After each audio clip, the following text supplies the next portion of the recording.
जी देखिए, बहुत दिनों से देखा जा रहा है कि संसद में और देश के कई सारे मौलानाओं के द्वारा कुरान के बारे में गलत चीज़ें फैलाई जा रही हैं, जबकि कुरान एक होली ग्रंथ है, एक धार्मिक ग्रंथ है और एक पवित्र ग्रंथ है। इसके बारे में यह गलत अफवाह फैलाई जा रही है कि कुरान में ऐसा लिखा गया है कि हम वंदे मातरम नहीं बोल सकते, जबकि ऐसा बिल्कुल भी नहीं है। कुरान साफ तौर पर कहता है कि हम जिस देश में रहते हैं उस देश की वंदना कर सकते हैं, उस देश की मिट्टी को हम चूम सकते हैं। और इसी कुरान में यह कहा गया है कि मुस्लिम लोग जब उनकी मृत्यु होगी तो वो ज़मीन के अंदर ही जाएंगे। तो कितना पवित्र बात ये कुरान में लिखा गया है कि इस मिट्टी से प्यार करने के लिए, और इसको गलत तरीके से इंटरप्रेट करके लोगों के द्वारा भड़काया जा रहा है लोगों को, और जबरदस्ती यह कहा जा रहा है कि हम इसको नहीं बोलेंगे।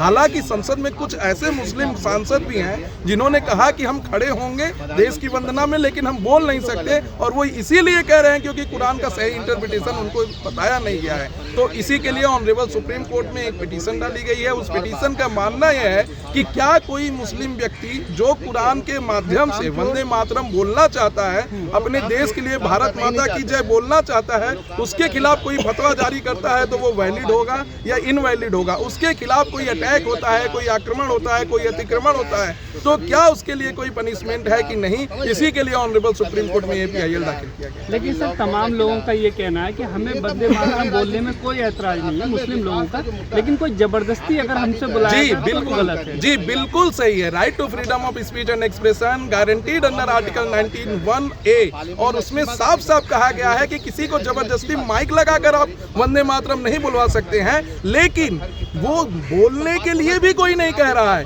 लेकिन जो लोग बोलना चाहते हैं क्या उनके लिए कहीं से प्रोटेक्शन दिया गया है या नहीं दिया गया है। दूसरी चीज इसमें मैं कहूंगा कि किसी भी मुसलमान को या हिंदू को या किसी भी अन्य धर्म के लोग को कोई जबरदस्ती भारत माता की जय वंदे मातरम नहीं बुलवा सकता, लेकिन जो बोलना चाहते हैं उनके ऊपर किसी को पाबंदी भी नहीं लगानी चाहिए, और उनको सरेआम कहना भी नहीं चाहिए कि जो ऐसा बोलेगा वो नापाक होगा, जो ऐसा बोलेगा वो मुर्दा कौम होगा, या जो ऐसा बोलेगा वो कुरान का विरोध करता है। ऐसा बिल्कुल भी नहीं है। कुरान में कहीं से भी कोई पाबंदी नहीं है। अपने देश से प्यार करना सभी धर्म के लोगों का हक है, चाहे हिंदू हो, चाहे मुस्लिम हो, चाहे बौद्ध हो, चाहे सिख हो, चाहे कोई भी धर्म हो, अपने देश से प्यार कर सकते हैं, क्योंकि अल्टीमेटली जब देश रहेगा तभी धर्म रहेगा, जब धर्म रहेगा तभी वो व्यक्ति रहेगा। तो सभी व्यक्ति को अधिकार है, किसी को बाउंड नहीं किया जाएगा, लेकिन जो बोलना चाहता है उसके ऊपर कोई पाबंदी न लगे। संसद में इस मुद्दे पर बहस हुई 10 घंटे। अपोजिशन ने खासतौर से ये सवाल खड़ा किया कि दरअसल जो बुनियादी मुद्दे हैं उनसे ध्यान भटकाने के लिए ये वंदे मातरम पर चर्चा की गई है। देखिए, विपक्ष का काम है सिर्फ विरोध करना। सबसे पहले मैं बता दूं, जब वंदे मातरम लिखा गया था उस समय हम अंग्रेजों के गुलाम थे।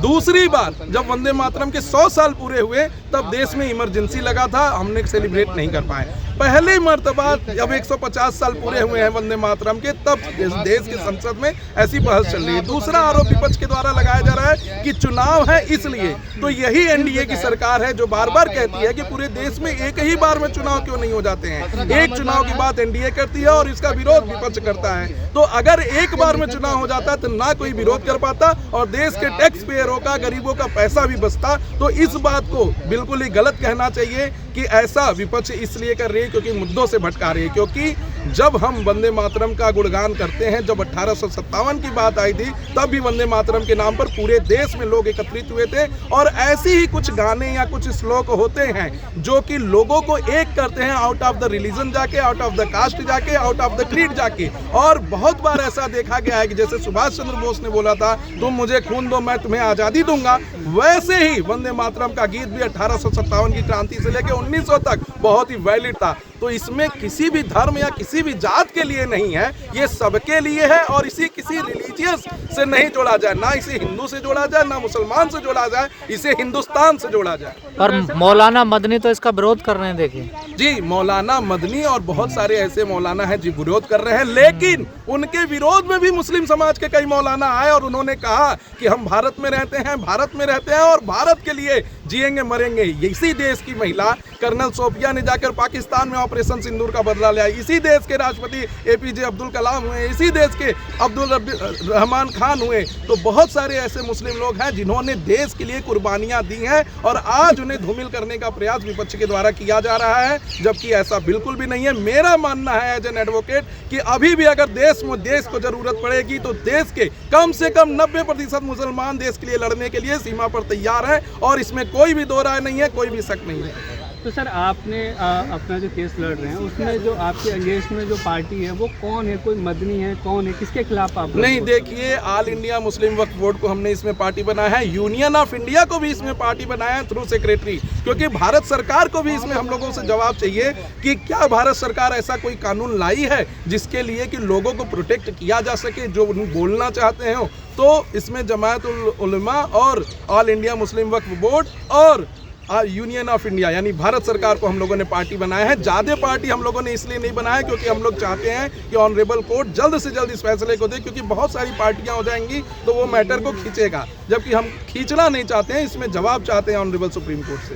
मेरा नाम मोहम्मद शमशाद अंसारी माँ बाप ने रखा, लेकिन इस देश में शांति लाने के लिए और असल इस्लाम बताने के लिए मैंने अपना नाम जिल्लत अंसारी रखा। ये मकसद वाला नाम है कि खुद को जलील करके इस देश को इज्जत दिलाऊं, पहला चीज़ ये है। और दूसरा, जो पिछले 3 साल से मैं मुसाफिर रह के मतलब सफ़र किया हूँ, 3 देशों का सफ़र किया, 300 मौलवियों के पास गया और नेता तो अनगिनत हैं, सबके पास गया और इस देश का सौहार्द कैसे बना रहेगा उसके लिए मैंने कोशिश की, जितनी मेहनत कोशिश करनी चाहिए थे, जिसका मतलब होता है जिहाद। जिहाद का असल मतलब ये होता है कि अपने भी बुराई या किसी भी की बुराई उसके खिलाफ करें ताकि देश में सौहार्द बना रहे और असल इस्लाम को बता सकें कि आज का मुल्ला का इस्लाम अलग है, अल्लाह का इस्लाम अलग है। तो हम लोग असल इस्लाम को बताने वाले हैं और ये PIL में सबसे पहले हमने ये डाला है कि वंदे मातरम और जय भारत माता की जय हो, चाहे जय श्री राम हो, बोलने से इस्लाम का कुछ भी नुकसान नहीं होता है जो मौलवियों ने गलत पाठ पढ़ाया है। आपके जिहाद में और मौलाना महमूद मदनी के जिहाद में क्या अंतर है? जिहाद में ये अंतर है कि उनका जिहाद जो चल रहा है वो सिर्फ माल कमाने के लिए और इज्जत कमाने के लिए, और मेरा जिहाद ये है कि इस देश की इज्जत को कैसे पूरी दुनिया में बरकरार रखा जाए और जो इन्होंने डुबाया है इज्जत को उसको मैं कैसे ऊपर करूं अपने कुरान के जरिए। मैं एक्स मुस्लिम नहीं हूं, सबको फिर से बता देता हूं, मैं पक्का सनातनी हुसैनी मुस्लिम हूं। लेकिन इस्लाम में तो सनातनी मुस्लिम जैसा कोई कॉन्सेप्ट है ही नहीं है। हाँ, तो मैं इस्लाम की बता देता हूं कि इस्लाम कुरान में 4 धर्मों का भी जिक्र है, ज़बूर, तौरात, इंजील, और इस पे हर मुसलमानों को ईमान रखना फ़र्ज़ है। उसी तरह वेद भी, जिसने वेद पढ़ा है, आप एक मौलाना, 2-3 मौलाना है सनातनी मौलाना, जर्जीस अंसारी हैं, अब्दुल्ला वहीदुद्दीन चतुर्वेदी हैं, इन सब का मेरे जिल्लत अंसारी चैनल पे वीडियोस हैं कि उन्होंने कैसे बताया है कि वेद भी उसी ईश्वर का किताब है। तो अगर मैं वेद पे ईमान लेके आऊँ कि ये भी ईश्वर का किताब है तो मैं भी सनातनी। तो आप बीजेपी वाले सनातनी हैं या वैसे सनातनी हैं आप? नहीं, मैं कोई पार्टी पॉलिटिक्स वाला सनातनी नहीं हूँ, मैं वैदिक धीरेन्द्र शास्त्री वाले सनातनी तो नहीं आप? क्या धीरेन्द्र शास्त्री वाले सनातनी? नहीं, मैं वैदिक वाला सनातनी हूँ। जो वेद है और जो कुरान है वो वाला सनातनी है। मेरा कोई पार्टी पॉलिटिक्स से मतलब नहीं है, लेकिन मैं गया हूँ सभी पॉलिटिकल पार्टी के पास अप्रोच किया हूँ कि इस देश की सौहार्द को बचाएं। कुरान से बचाने का मेरे पास 2 साल पहले ही इल्म आ गया था, लेकिन किन्हीं ने साथ नहीं दिया। तब हमारे ये वकील साहब हैं जो पक्का सनातनी हैं और ये इकलौता है कि जो मदद कर रहे हैं अपनी पूरी टीम के साथ, पूरी जद्दोजहद के साथ। लेकिन अंसारी जी, आप भी अपना नाम काफिरों में लिखवा लिए। हाँ, बिल्कुल सही। मौलाना महमूद मदनी, देवबंद मदरसा और इनका जो फतवा है ना, हम ऐसे लोगों पे आता है कि बस ये काफिर, वो काफिर, ये काफिर। तो उनके नज़र में मैं काफिर रहूँ, फ़र्क नहीं पड़ता। असल तो जो फैसले करने हैं वो किताब से करने हैं, कुरान से, ठीक है। और कुरान से जब फैसले मैं करता हूँ सूरह मायदा की 44, 45, 47 से, तो पता चलता है कि ये असल काफिर है। इसलिए मैंने PIL में खुद मैं केस लड़ रहा हूँ और खुद बहस भी करूँगा।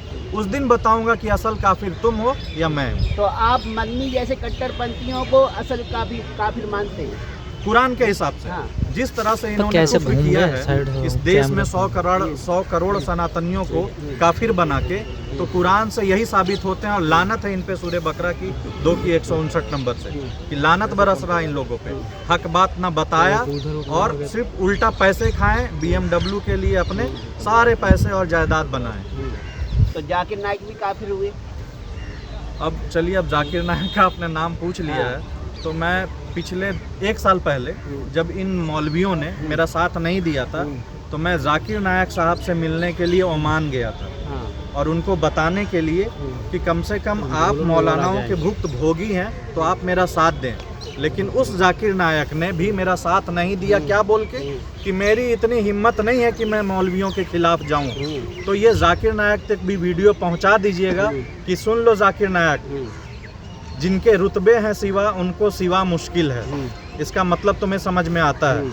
अगर तुम्हारा रुतबा ऊपर वाले के नज़र में था तो तुम्हें अल्लाह का इस्लाम के लिए इन मौलवियों से क्या किसी से पंगा लेना था, जैसे आज हम लोग सुप्रीम कोर्ट में अपनी जान की जोखिम डाल के ले रहे हैं। तो तुम भी इन्हीं के साथ हो, इंशाअल्लाह तुम्हारे पे भी अजाब आएगा इस दुनिया में। तो मेन मुख्य तौर पर आप क्या चाहते हैं सुप्रीम कोर्ट से, किस तरह की आपने जो है सुप्रीम गुहार कोर्ट की से है? मेरी ये निवेदन है जो मैंने PIL में डाला है कि कैसे मदरसों का जो सिलेबस है ना, वो कैसे इस्लाम से हटा दिया है मुसलमानों को। ठीक है, रियल इस्लाम कुछ और है और इनको मुल्लाओं का जो सिलेबस है, वो मदरसों का जो निज़ाम है, वो 73 फ़िरक़ों में बटा हुआ है। मतलब आपसी खाना जंगी कि तू जहन्नमी तू जन्नती, तुमको 72 हूरें मिलेगी, देवबंदी पहले जाएगा, बरेली पहले जाएगा। इन सब चीज़ों से मैं हटा के सुप्रीम कोर्ट में बताना चाहता हूँ कि जब तक अगर ये मदरसों का सिलेबस रहेगा तो हमारे देश की क्या, पूरी दुनिया की शांति जो है ना, इसी तरह भंग रहेगी। जिस हिसाब से आप बात कर रहे हैं, ये बातें कौन सी किताब में लिखी मिलेगी? कुरान कुरान तो कुछ और ही बोलती है। नहीं भाई, मैं वही तो, मैं इसीलिए तो मैं बोल रहा हूँ कि एक मुस्लिम नहीं हो। कुरान जो है ना, समझ में किसको आता है? जिसका तज़किया नफ्स हुआ रहता है, मतलब जिसकी अंदर की पाकिज़गी साफ होती है। उसी तरह गीता भी है। गीता में भी कई ऐसे श्लोक हैं जो विरुद्ध जाती हैं, लेकिन क्या है, वो सिचुएशनल है। उसी तरह कुरान में भी सिचुएशंस के हिसाब से आयतें उतरी है 22 सालों में कि कब किसको काफिर कहा जाएगा, कब किसको मारा जाएगा, कौन कठमुल्ला है, कौन औलमायसू है, टोटल चीज़ है। तो मैं कुरान से ही साबित कर रहा हूँ, तभी तो इन बड़े मौलानाओं को चैलेंज कर